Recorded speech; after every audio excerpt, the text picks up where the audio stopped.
take you back to one of those pivotal moments in my life when I was a 23-year-old college student in my home country of Venezuela. The mountain named El Ávila, which towers over the city of Caracas, the capital, is a rugged reminder of nature, an oasis of greenery and a bubble of clean air in the midst of a concrete jungle. It's a hike I've climbed over 100 times in Venezuela, and today the weather is gorgeous. I can hear the birds chirping along the trail. The peak, Sabas Nieves, offers one of the best views of the valley stretched out below. I pause at the overlook, I stretch for a little bit, take it all in. It's a moment of peace in a chaotic time, but it's a moment that won't last. About 20 minutes later, as I'm making my way down the steep mountain trail, this man jumps at me from behind the bushes. He pulls a gun from his shorts and says, "Give me everything you got." I hand over my earrings. I have an iPod, a little cash. We're alone in that stretch of the woods. This man could rape me, he could kill me, nobody would know. He puts the muzzle of the gun against my forehead, and I think, this is it. This is how my story will end.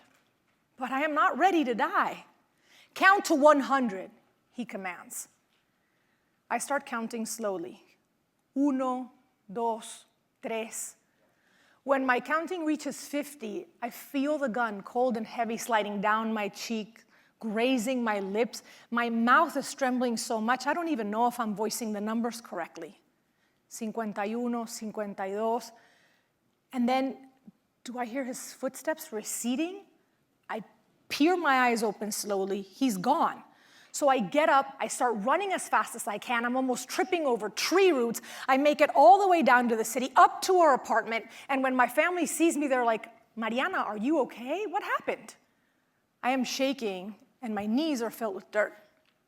And I burst into tears. You see, the mugging was the straw that broke the camel's back. As painful as it was, I realized that I was going to have to leave.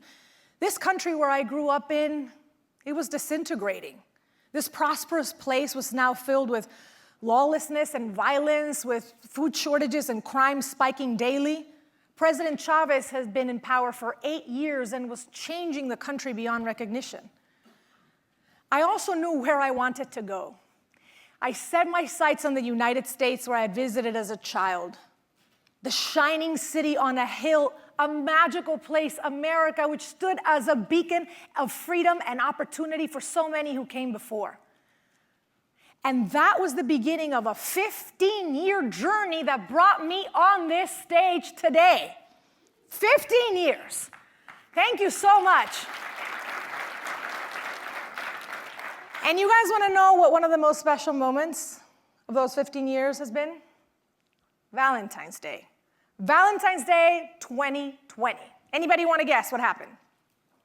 Anybody? No, guys. Valentine's Day 2020. Another guess. So no, it was not a big engagement ring. Valentine's Day of 2020 was the moment at the U.S. Citizenship and Immigration Services Center where I finally felt home.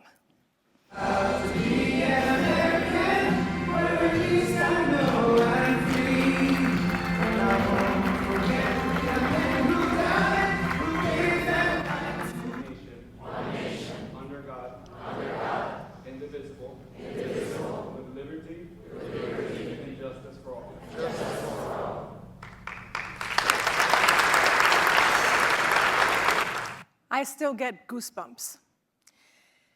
Amid what is happening now, let my story be an example that this is the greatest country in the world. There is no other place in the world where my story is possible. And the fact that this happened on February 14th is not a coincidence. It is why I call my journey here my love affair with America. And along this journey, I've met so many people from different walks of life, and I've witnessed a profound truth over and over again, which is we're all on a life's journey, and ultimately, amid our differences, we all want the same things. Today, we're going to explore what those are, the journey we're on together, and what we can learn about ourselves to face change.